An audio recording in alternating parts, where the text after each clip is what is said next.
Welcome, good evening. My name is Gosia Ford and I'm librarian at Health Sciences Library System and promoter of the exhibit Dog Savage, the Supreme Adventurer and Physician, which we currently have on display at Fogg Library on the upper floor lounge. Our today's speaker is Tom Ford. Tom holds degrees in history and medieval history from Penn State and St. Andrews University of St. Andrews in Scotland. He has published studies involving the coinages of the Ostrogoths, Anglo-Saxons, and Scots in numerous American and British numismatic publications.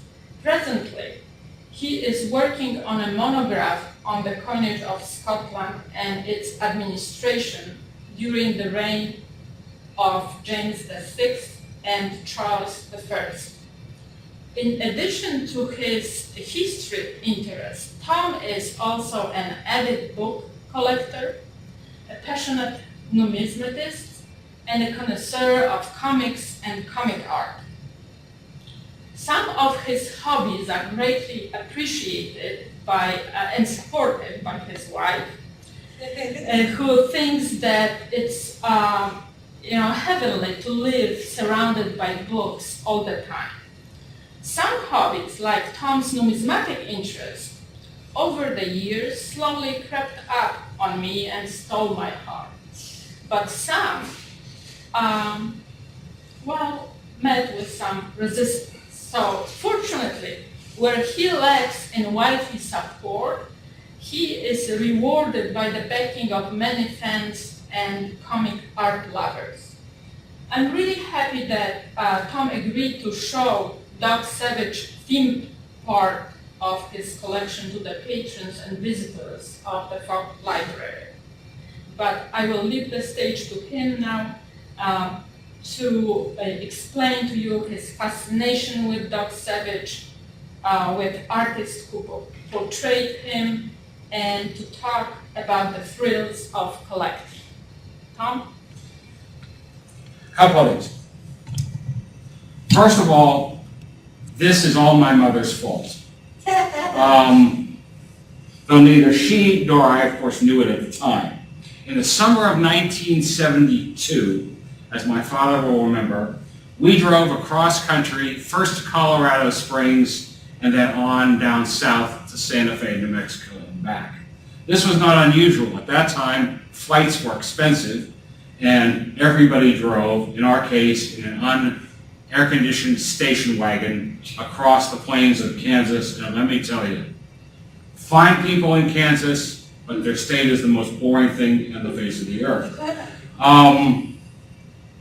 To try to keep us busy, my mother bought things for my sisters and I to do in the car. One of the things she got from me was this book. Picked it up at the local thrift drugstore, if anybody remembers it, off the rack there. The Quest of the Spider, attributed to Kenneth Robeson, a Doc Savage novel. My mom knew I loved comics, and my dad had just stopped reading them to me, making me read them myself. I looked at it and was intrigued. Giant spiders? Ooh, I loved kaiju movies. Godzilla and whatnot. By the way, there are no giant arachnids in this book. The spider is the nom de plume of the villain. That's right. So, but I didn't know that at the time.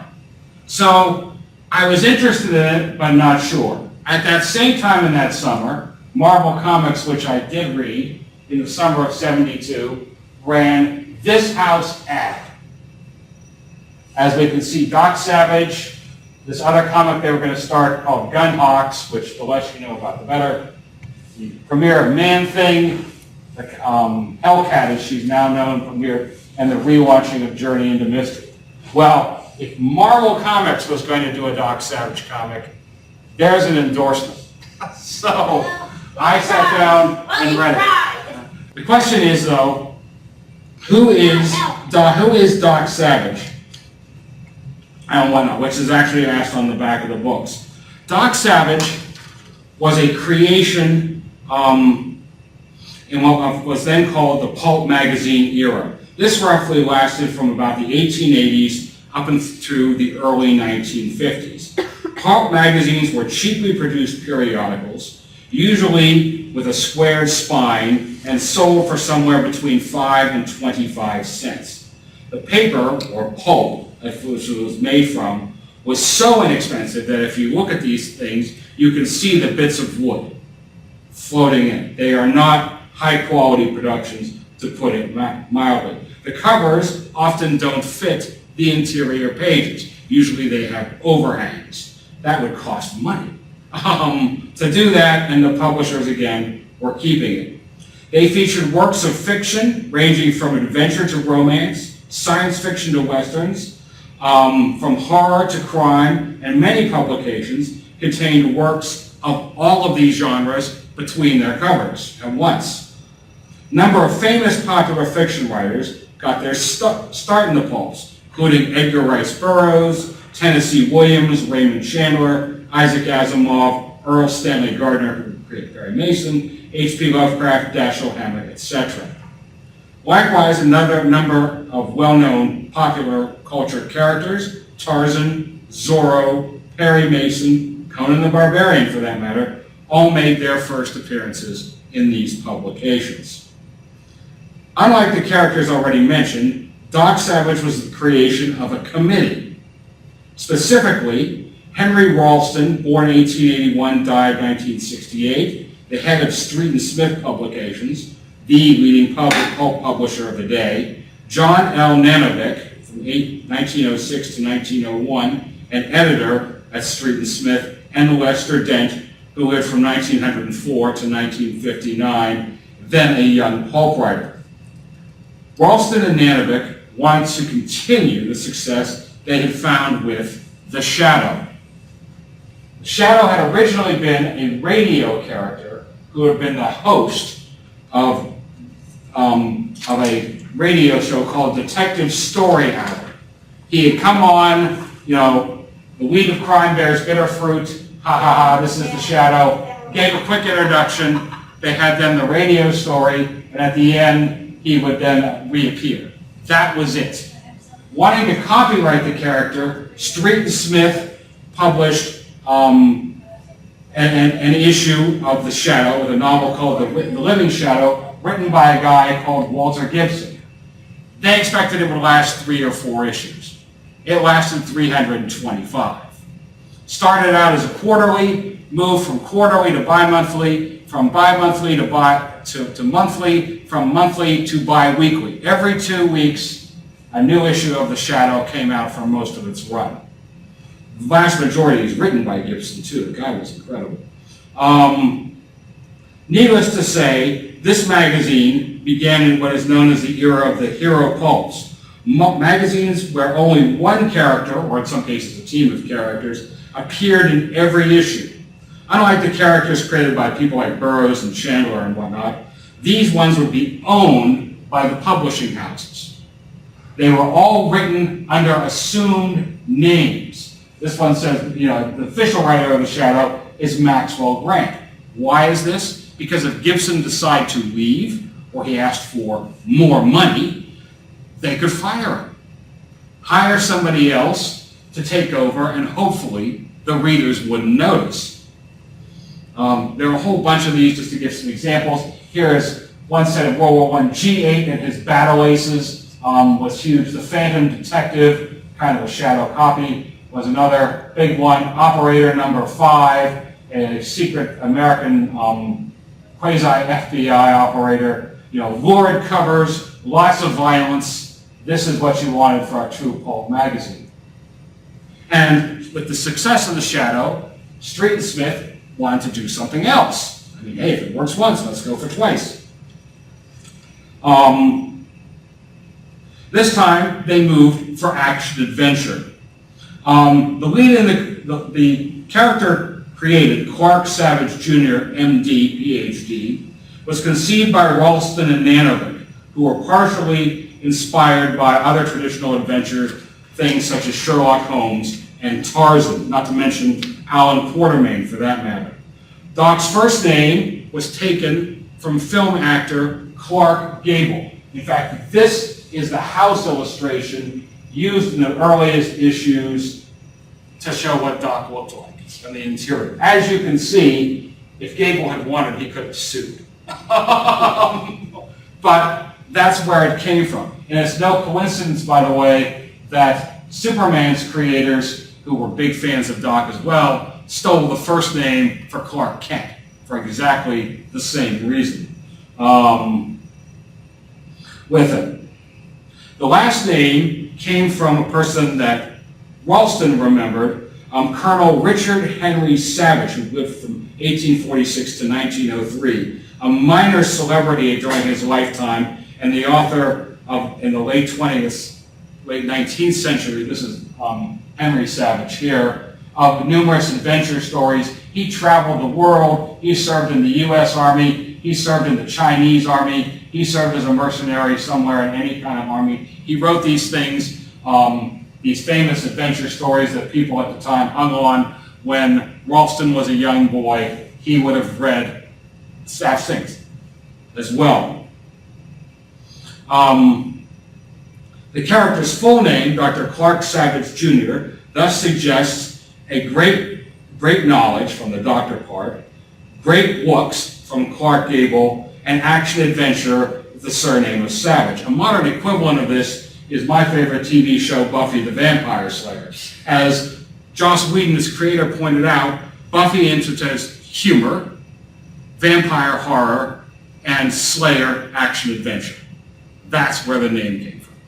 Essentially, 2 generations earlier, the editors at Street and Smith are doing exactly the same thing. Ralston and Nanovic published a detailed outline called Doc Savage, the Supreme Adventurer. It was finally published separately in the mid-1970s in this little fanzine. It's since been reprinted a few more times. It's not hard to find. It's about maybe 20 pages, giving some idea of the first adventure.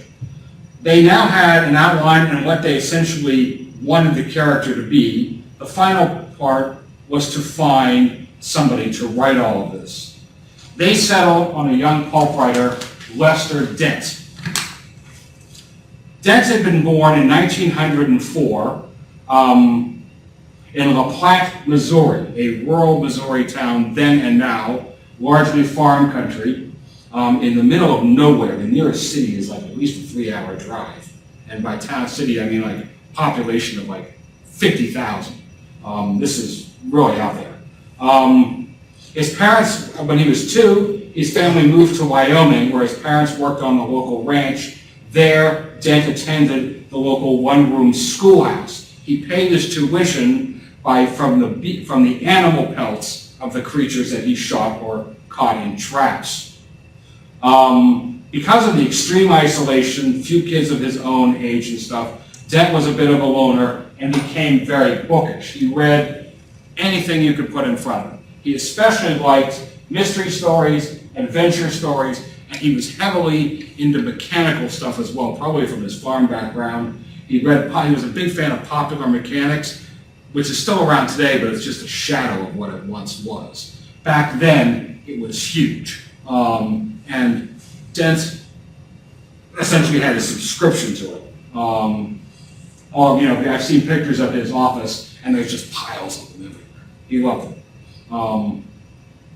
In 1923, Dent enrolled in the Chillicothe Business College in Chillicothe, Missouri, where he trained as a telegraph operator. He learned so fast that after he finished his course, the school hired him to teach the course. And he did that for a time, eventually moving to become a telegraph operator either in Missouri or Oklahoma, the latter state, where he met his wife, Norma. In 1926, one of his fellow telegraph operators sold a story to a pulp magazine. We don't know which one or what the story was, but he received a check for $450, a colossal sum of money at the time, and Dent decided he could do better. By 1929, he sold his first story to Top Notch magazine, then one of the leading pulps. Later, in the same vein, he and his wife moved to New York, the center of the pulp publishing world, And there they were based for about till about essentially the end of the 1930s. By late 1932, he had published stories and novels in a number of pulp magazines, including Scotland Yard, Detective Dragnet, Flying Aces, Western Trails, and Warbirds. Some of these had been published by Street and Smith. Even with the Depression coming on, Street and Smith was doing well financially. This was because they controlled everything, from the editorial to the printing presses were all done in-house. Thus, they could control their costs. Plus, the reason all the writers of this era, like Street and Smith, they paid on acceptance. Dent could go in, hand in a manuscript. Henry Ralston or Nanovic could write him a note. He could take it down to accounting. They would either give him a check or hand him the cash if he wanted. Otherwise, checks went out on Friday. So, if you could get published by Street, most public publications, if you were lucky, you got paid on publication. Sometimes it could be months after that if you ever saw the money. Harlan Ellison, as a young pulp writer in the 1950s, used to tell the story. He published a story in a pulp magazine, and the guy just simply stepped in for the money. And as Ellison was storming out, mad that he'd been ripped off, the secretary had left, so he stole her typewriter and hawked it for $40, which was more than he was actually owed. And thus, did okay. But his story, as he said, is a rare one.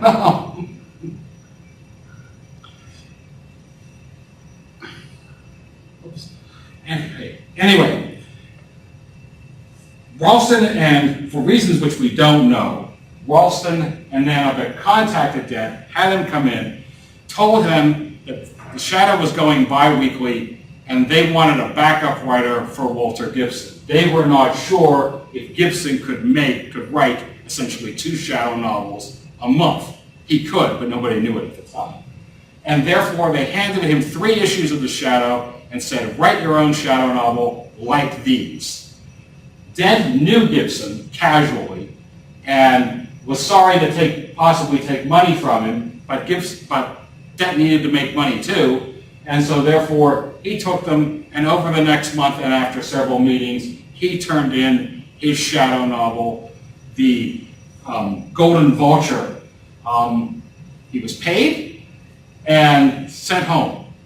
What he didn't know was this novel was his tryout. Could he write a pulp-style novel? As another footnote, the novel then got taken, shoved in the Street and Smith safe, sat there for 7 years before finally they took it out, gave it to Gibson, and said, see what you can do with this to catch it up with current continuity. Gibson did. Thus, the Golden Vulture is the only time the 2 great giants of the hero pulps ever collaborated unintentionally on the same work. It's okay. Nothing great. It's all right. But, it's like, it's kind of interesting. Anyway. But after reading the book, Dent was called back in. He was given the outline for the first Doc Savage novel and said, we're going to hire you to do this. He had to produce a 60,000-page novel every month, preferably within a week, for which he would be paid $750, a colossal sum at the time. To give an example, as I mentioned my father, Dent was making over $8,000 a year. My grandfather, who also lived in New York at the time, was an engineer for Westinghouse. He was making half of that. The strain, however, is enormous to crank this out. Essentially a 200-page double-spaced manuscript. Rewrites were rare because of that. And if you look at Dent's manuscripts, he rarely had time to go back. Gibson used to wear thimbles on his fingers because he was banging the typewriter so hard. And in addition to that, to Dent's $8,500 he was making from Street and Smith, he was also writing novels and publishing short stories, novellas, and stuff. in other pulp magazines too. So his income obviously fluctuated, but he and his wife, who for whatever reason had no children, were doing, to put it mildly, quite well in the depths of the Depression, especially with Doc Savage gave him a monthly, what is effectively a monthly salary. Here's the first issue, which Dent retitled The Man of Bronze. Dent reworked some things. It hasn't been published yet, but he produced this about a 100-page manuscript, which is his literary Bible to go with this. He had detailed descriptions and backgrounds for all the major characters and whatnot as to where things went, where they're right-handed or left-handed, all sorts of things. You can see this was done by Walter Baumhofer. The original of this, by the way, painting still survives. Some Doc Savage collector has it. But you can see again the Clark Gable resemblance.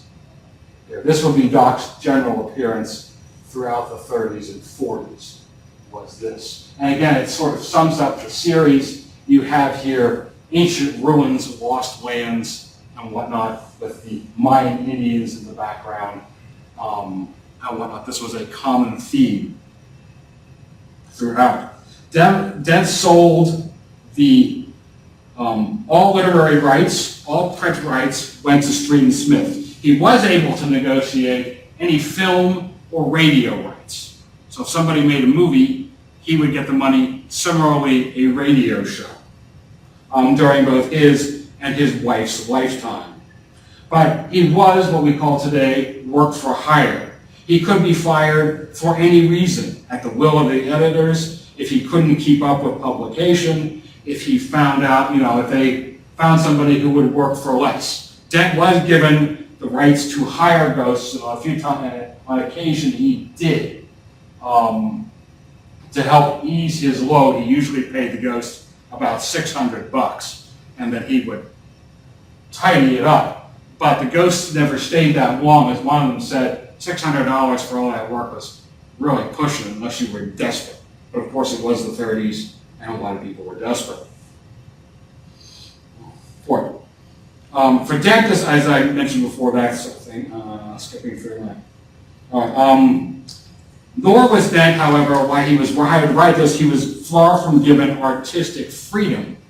The intended audience for these, as with The Shadow and a lot of other pulps, were young males between the ages of 10 and 14. I was literally 30 or almost 40 years later in that demographic. Obviously, the stories appealed to others.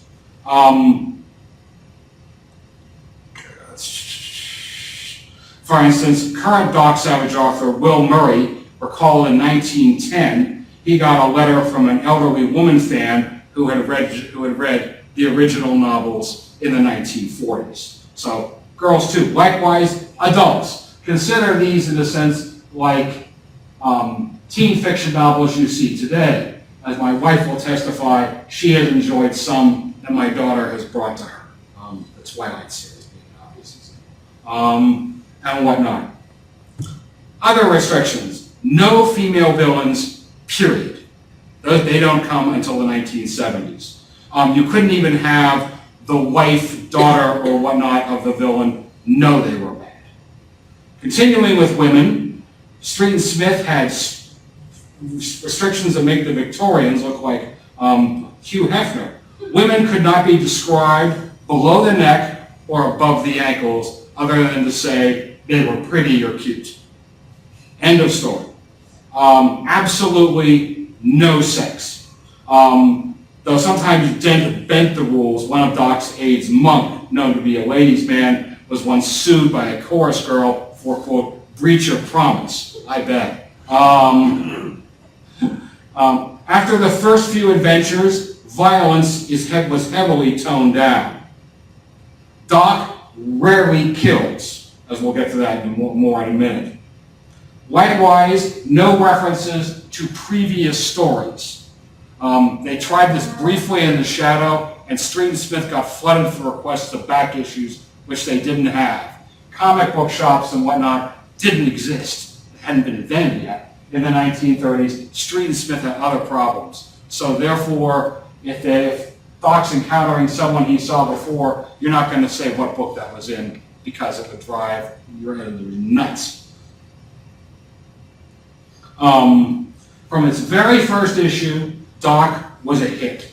The magazine at its peak had a circulation of somewhere between 250 to 300,000 a month. Accounts, as they say, vary. The actual readership may have been somewhat higher. In his memoirs, for example, Isaac Asimov speaks of borrowing the issues from the newsstands of his parents' little store, reading them and then returning them back to the stand, because his family couldn't afford to spend a dime to have Junior own the issues. That would cost the family money. Likewise, Philip was a farmer, recalls sharing the issues with his brother. Farmer would have been about 5 or 6 when this came out, so his brother probably read them. His farmer, in fact, read the entire run. In fact, in the end, 181 issues were published between March 1933 and 1949. Like any series, as time goes on, changes occurred. By the 1930s, the number of pages began to decline due to inflation-affected prices. Likewise, in the late 30s, the comic book industry had been born and was entering its golden age. Why spend 10 cents for a black and white pulp when you can spend a dime and get the adventures of Superman, Batman, or Captain Marvel, which are all in color, and because of the pictures, easier to read? Not to display our things. Here's some other of the early pulps. This is, again, you can see here the monster aspects of what called the monsters in this case. A very famous cover by Baumhofer, and here's another one for the Mystery Under the Sea. Again, Baumhofer did beautiful work as far as this stuff. He was a very fine artist. Street and Smith disdained comics and didn't enter into it until 1940, when finally Doc got his own comic title. How cheap were they? They reused, for the cover of the first issue, one of the covers from the Pulp magazine years earlier. Why spend money when you can reuse something else? Let me tell you, these comics suck. The artwork is bad, the stories are worse. I don't have a picture, but later on, to try to make Doc an actual superhero, he was given a mask with a magic gem on his forehead, which he could fly around and do stuff. Material which he would never do in the literary source. Dent got no money for this, of course, and he never even tried to write it. It just simply existed. And it died a deserved death.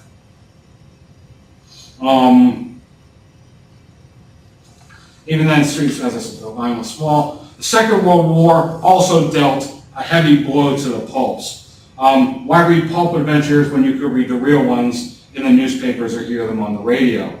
Editors made numerous attempts to increase sales. Doc's superhuman abilities, which I'm going to talk about in a bit, were starting to be downplayed. Stories involving, spanning the globe and whatnot became less, and there were less super villains going in again when you have the war, when you have Germany and Japan and Italy being real life super villains. The title even was briefly changed to Doc Savage, Science Detective. This didn't work much either. After the war, the pocket paperback book was invented. The paperback had several advantages over the pulp magazine. First of all, they were cheaper to produce. You didn't have to have interior illustrations. Secondly, if the paperback book sold well, you just print more copies of it. It didn't have to stay on the stands for just 1 month. It could be on there for months at a time, and if it kept selling, you kept printing them. The pulps, as a periodical, had to go off sale. And therefore, even if the issue sold out, the idea of reprinting it, which is common today, was unknown then. That had not yet occurred. As a final effort to try to return both Doc and the Shadow to their glory days, their last few issues, they returned to the traditional pulp size and thickness, and they got George Rosen, who was one of the famous pulp cover artists, to take over as the thing. But the final issue was the summer of 1949. There was no announcement. It just simply was a regular Doc story. Interestingly, the only one that features a supernatural foe. And that was it. There was no announcement. There was no nothing. A couple of months, Dent was already planning another story. When he got a letter from Street and Smith, that was the end. And that would seem to have been that. The magazine had run, as I mentioned, 16 years and 181 issues. At its height, Dent had more writers and more readers, I should say, than many best-selling authors. And the characters he created would have a huge impact on popular culture. Philip is a farmer who I already mentioned was heavily influenced by the Doc novels. So were Jerry Siegel and Joe Shuster, who created Superman. Clark, first name for Superman.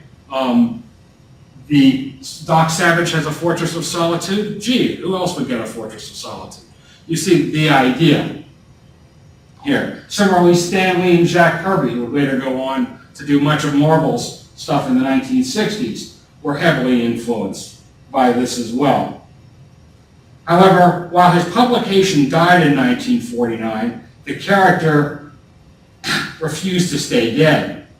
Recent work by pulp historian Will Murray has suggested that Dent was approached in the mid-1950s about doing a Doc Savage television show. There's like a vague outline in there from that date. And the project, for reasons completely unknown, died before it got very far. More importantly, in 1964, Bantam Books, for reasons which we're not sure, secured the rights to reprint the original run as a, looking for something cheap. And they chose, the paperbacks were in some ways revolutionary. If you look in the upper right-hand corner here, you'll see the number 1. It was the first series of paperback books where the characters were numbered. Likewise, they changed Doc's appearance.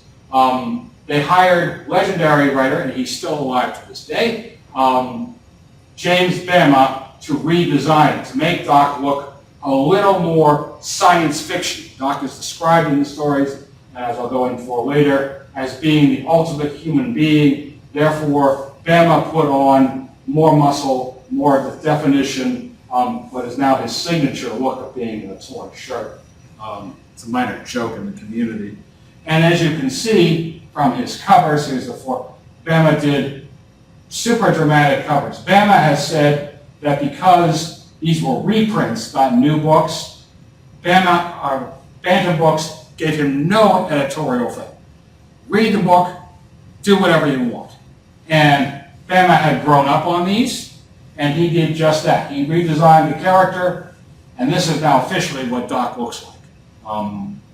Street and Smith went belly up in the early 1950s, and they were bought by Condé Nast, one of the leading publishers to this day, and they own Doc. As far as they're concerned, that's what he looks like. And here again is another famous Bama. You can't see it because this is dark here, but this one figure here is the portrait of the artist as a young man. Bama snuck a self-portrait of himself as one of the men here in the background. Or, as I said, he was 90, then he was only in his early 40s.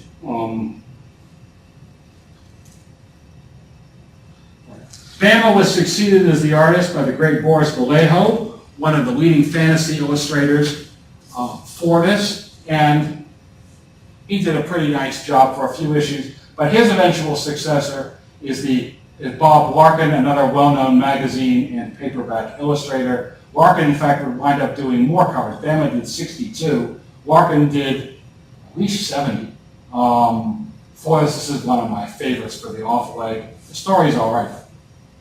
Doc Savage and dinosaurs go together like, peanut butter and jelly. And in this case, they did a fine job. And in fact, he illustrated it all the way to the end when Bantam finally, the last novels or stories really are much shorter. They did omnibus, and that was the final one he did. Doc also, with the popularity of Bantam's books, began to come out other ways. Hollywood became interested with the reprints. In the early 60s, it was decided they would adapt the novel The Thousand-Headed Man into a film with well-known television star Chuck Connors in the title role. The project had died, sadly, because Connors would have been good, because of a lawsuit between Condé Nast and Mrs. Dent, who pointed out that her husband owned all the film rights.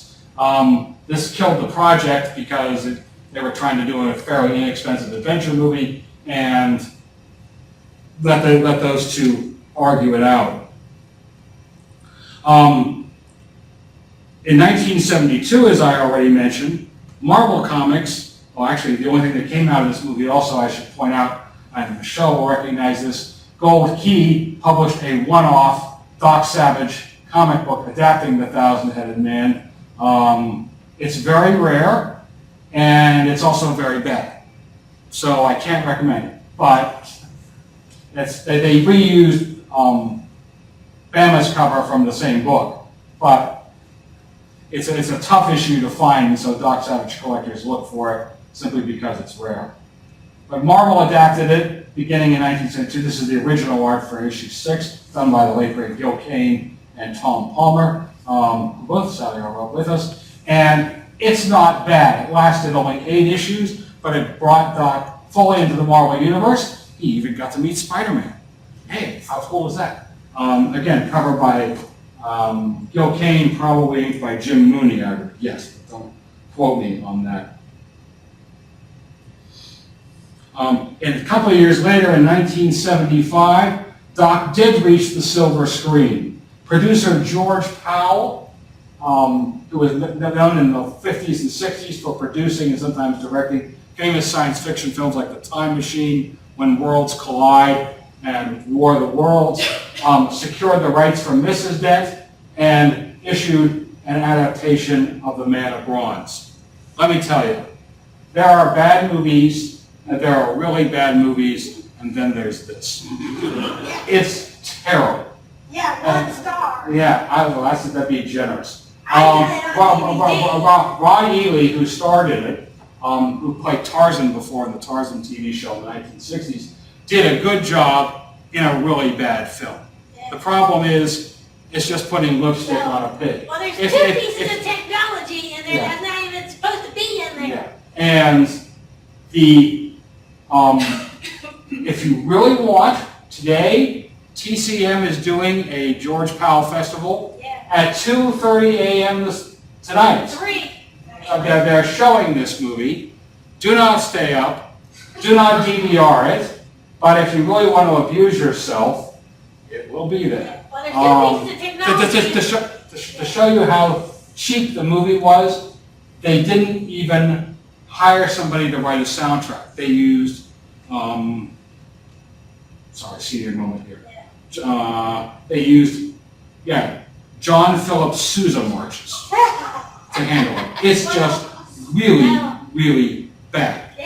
But that same year, things improved to a certain extent. Philip Jose Farmer, who I've been pointing out, wrote the first new Doc Savage novel. Doc Savage is Apocalyptic Life. This is still in print. That's the cover that's on it today. Ironically, Farmer did not like the Bama version of Doc. Sorry. He preferred the old Baumhofer one. But anyway, what it is, it's essentially a novel assuming Doc Savage was a real person and using the novels and the background in it to write a biography, in inverted commas, of Doc. There's a heavy amount of research in this, and things cited. And the book has been, because of its author's fame and whatnot, has remained in print off and on There's throughout also the a decades. checklist in the back. Yes, of material. It's quite good. Also, in the 1980s, a new, in inverted commas, Doc Savage, Dent had written in 1948 a novel called The Red Spider. He had sent in to read into Street and Smith, been paid, but the editors were changing, and this is a very Cold War kind of spy, almost to the point of James Bond type of adventure. Doc and a couple of his aides go into Moscow, and so therefore the story was simply filed away and the manuscript disappeared. However, Murray, going through Dent's papers, found the author's copy. Immediately approached Bantam Books, who bought the manuscript from Mrs. Dent, thus making her first literary payment since 1949. The book became a minor bestseller among comic fandom. It's quite good. If the series had gone off this way, it would have been quite interesting. This is a more recent reprint of it. They recently found the artist of the issue had begun making illustrations for it, and they found among his papers the unfinished illustrations, so the reprint put those back in. So it's interesting to complete the work. As I mentioned, after Bantam finished reprinting them, the question was, what did they do? They decided to go, for the first time, truly new Doc novels. Philip Jose Farmer stepped up, published the first one, Escape from Loki. This is how Doc and his aides met during the First World War. It's quite good. It's also famous. It's the only Doc novel which has a sex scene in it, all off camera, but it was written for a more older audience in both themes and stuff, and it has remained, because of that, a little controversial. I like it, and I enjoyed it when it came out. Will Murray also took over writing using material that Dent had left behind. His first one, Python Island, Dent had an unused outline which Nanovic had rejected because Nanovic didn't like snakes. He could have changed this to tigers, lions, bears, sharks, any other animal, it would have worked, but for whatever reason, Nanovic killed it, and so therefore Murray used that as the basis for his next one. Bantam published then several new books, all by Murray, and the series died with Bantam Books. They got in the mid-1990s. They experienced a number of financial problems and whatnot, and their mid-selling titles, which included this, all essentially died with it. For the next almost years, up until up until 2010, in 2007, the series began again. Murray resecured the rights, this time published by Altus Press. About a dozen of these have been published so far, actually a little more than that, usually about 2 or 3 a year. Doc's adventures have expanded. He's met the Shadow now twice. This project had been discussed in the 1930s, but it had led to an internal fight. Both Dent and Gibson wanted to write it. And who wins? And they thought, well, what if we continue it? No, then people will complain if they have to buy an issue of Doc Savage and then the Shadow. What if they miss one? So the project never got anywhere. Team-ups had not yet been thought as big as they were. And the two characters don't care for each other very much, but they sort of can work together at push.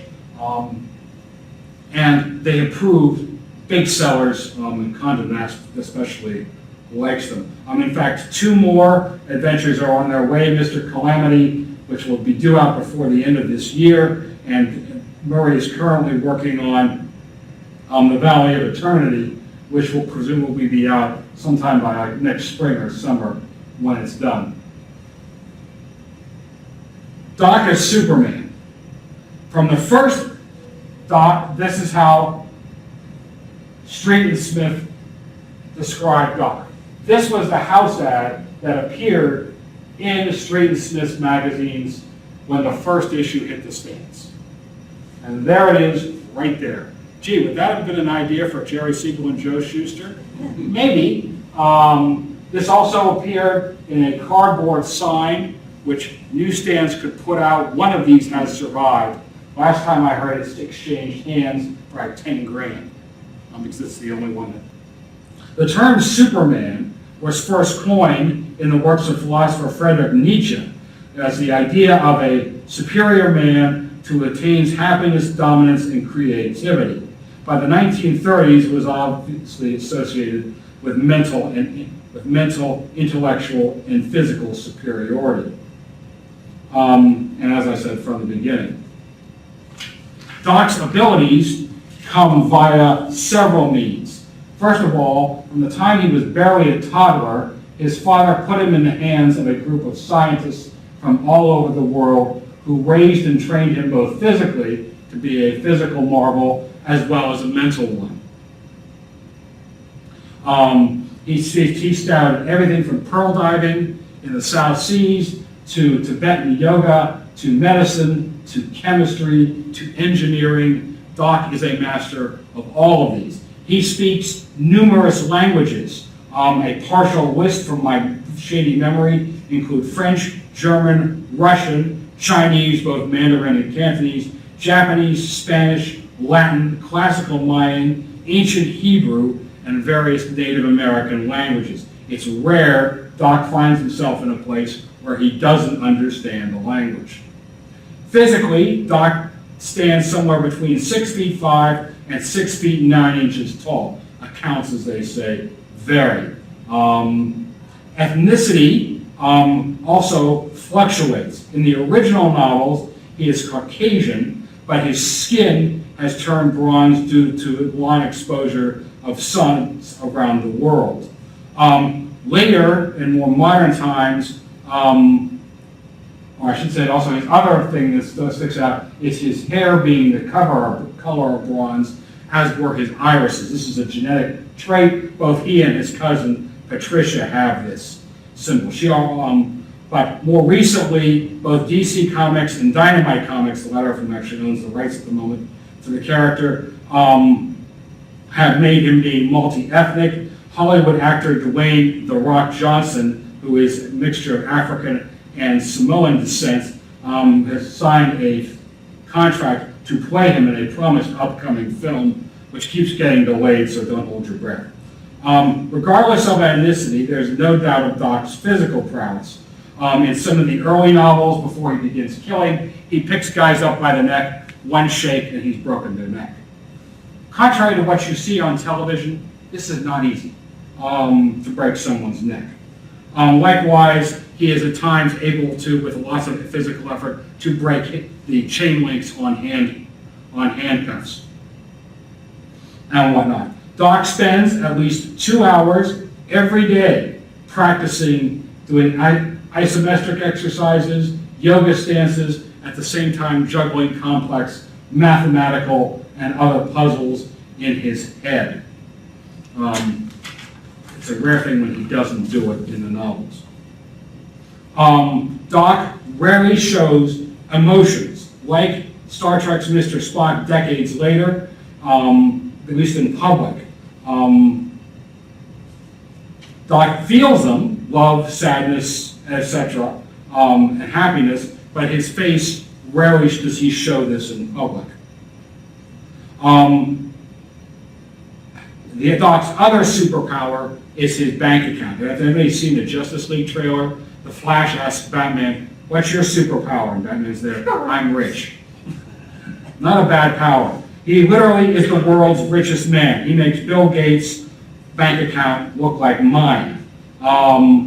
In the first novel, The Man of Bronze, well, first of all, Doc inherits from his family a fortune, but in The Man of Bronze, he rescues a lost civilization, a lost city of ancient Mayan who have been untouched by time, and they send him from then on citizens of gold to keep him busy and well supplied with this. He uses this money for various, both finances and ventures, as well as for charity things around the world. He builds hospitals, he builds bridges, he buys businesses, and things like that. There is little doubt, as we can see from the ad, that he is essentially a Superman. But he does have his weaknesses. Doc is not bulletproof. He wears a bulletproof vest, for his own design, of course. Underneath his stuff, he can show sometimes self-criticism when the villain John Sunlight breaks into the Fortress of Solitude and steals some of the super weapons Doc has collected from villains over the years. Doc is agitated, so that everyone else can see it. In the novel, The Thing That Pursued, Doc is upset in that he cannot save a person who has been exposed to fatal radiation poisoning. Doc's biggest weakness, however, is women. Not surprising considering the intended audience of pre- and early adolescent males. For the first 3 decades of the 20th century, women rarely entered the sciences. In fact, many major institutions like Princeton, for example, would not allow women as either students or faculty members. Personally, my old University of St. Andrews, in 1920, decided to go co-ed, to the horror of the graduating all-male class. In anger, they marched down to the town pier and tossed their academic caps into the sea, a tradition which is still seen today in that at graduation, the men don't wear academic caps, only the women do. Now, if you see pictures of the Duke and Duchess of Cambridge when they graduated from the university, she's wearing the academic cap, he is not. For this. Therefore, Doc is not good with women, to put it mildly. And sometimes in dealing with them, he is physically uncomfortable with it, and this leads to a fair amount of humor in the thing. Doc, in addition to his own physical prowess, has a group of aides who help him in rough order. We have Long Tom Roberts, an electrical engineer, Theodore Brooks, known by his nickname of Ham, a lawyer, Andrew Blodgett Mayfair, a high chemist known, as you can see from his appearance, as Monk, Johnny Littlejohn, William Harper Littlejohn, known as Johnny, an archaeologist, Renwick, who is otherwise known as Rennie, and the most important of them, though the original one, the least appearing, Doc's cousin, Patricia. She originally appeared a year into the series in a novel called Brand of the Werewolf as his Canadian cousin. She was intended as a one-off. In the first book, she beats up one villain and pistol whips another. Not your typical 1930s heroine, and all of a sudden, a year later was brought back and she remains the most popular of the group. She has even had one comic devoted to her. Millennium Comics, when they had the rights, did a Pat Savage special. It was obviously testing the market for her to have her own series. They went bankrupt, so no more were ever published. And most recently, Pat has had her own literary adventure, 6 Scarlet Scorpions, with hopefully more to come. She is in some ways the most interesting of the group. Aids, by the way, exist in all pulp hero magazines. They have 2 purposes. 1, to get the hero information when he needs it. 2, to back him up in the big final fight. And 3, for somebody for the hero to always rescue. One of the more of the aids always gets in trouble, and Doc, in this case, always has to get them out. Doc, moving on to Doc as the physician. This is his principal thing and where the name comes from. Doc is portrayed as being, in inverted commas, the perfect Renaissance man. His principal feature, as I said, is as a physician and medical researcher. His talents are revealed in the very first novel, where he discovers the cure for a biological weapon that the antagonist had unleashed on those Lost Valley of Mayans in the book. In other books, Doc is even more famous for his surgical techniques. In The Man Who Shook the Earth, he performs ocular surgery on his aide Johnny to cure blindness in one eye that he has since the First World War. In the World's Fair Goblin, as part of the 1939 World's Fair, he does exhibitions of surgical techniques. Many fans, the most controversial of this aspect is his crime college. I don't have a picture of it. In upstate New York, Doc keeps an institution where the villains that he has rounded up are taken. There they are essentially lobotomized, and all of their violent tendencies are removed, as well as the knowledge of much of their past. They're then trained in other jobs and sent out. Needless to say, the readers all know these guys are guilty, but they've never been through the court systems or anything like that. Truman Capote, in his novel, showing my age, on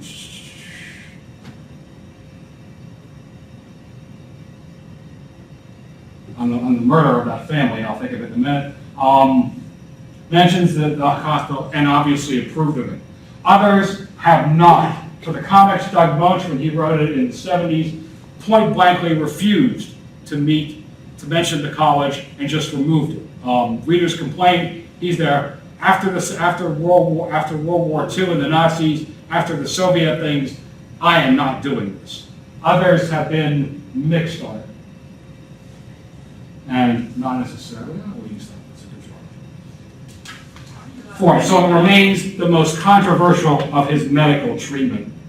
Finally, collecting Doc Savage. I went through several collections in my adolescence and early 20s of Doc material. I didn't seriously start doing it until Bantam started printing new ones. I then made an effort to acquire all of the original Bantam series. I lucked out. I had bought some, and then I was at an auction house near where I worked at the time, and they had a complete set.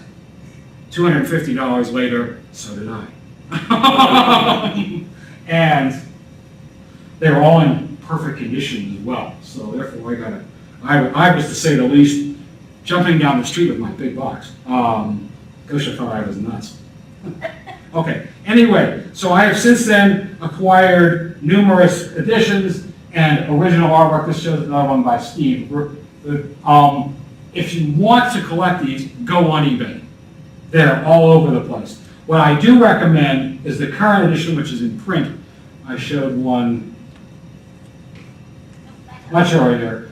These ones published by Sanctum Books. They publish at least 2 Doc Savage novels a volume. There's 78 of them in total. It's the whole run of the original thing, with the original pulp illustrations included, as well as detailed pulp commentary and whatnot by historians. What makes the Sanctum editions better is the editors at both Street and Smith and Bantam, either for space or whatnot, edited the books. Sometimes as much as about 20%. They have restored all that material. So, textual-wise, this is the edition you want. And officially they're $15 a throw for 2 books, 2 paperbacks, that's not bad. And you can find them often cheaper. And I will end it there because I'm way over my time. And whatnot, but Doc has been and remains a fascinating thing. Some of the novels are terrific. There are also some real stinkers out there. You know, it's just like any other series. You know, if you look at Star Trek, there are good episodes, there's some not so good episodes. The same is true with this. But his impact on popular culture, while not as big as Superman or Batman, neither one of them would have existed without him. He is, in effect, the first superhero of the 20th century, and to this day, in the 21st, he is still out there and still having his adventures. Thank you very much.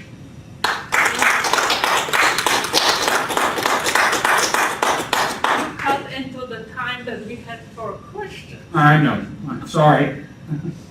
But if Does anybody have any questions? I think my main question would be, there's 2, I guess. Was there any antagonist that he was always running up against? Only once.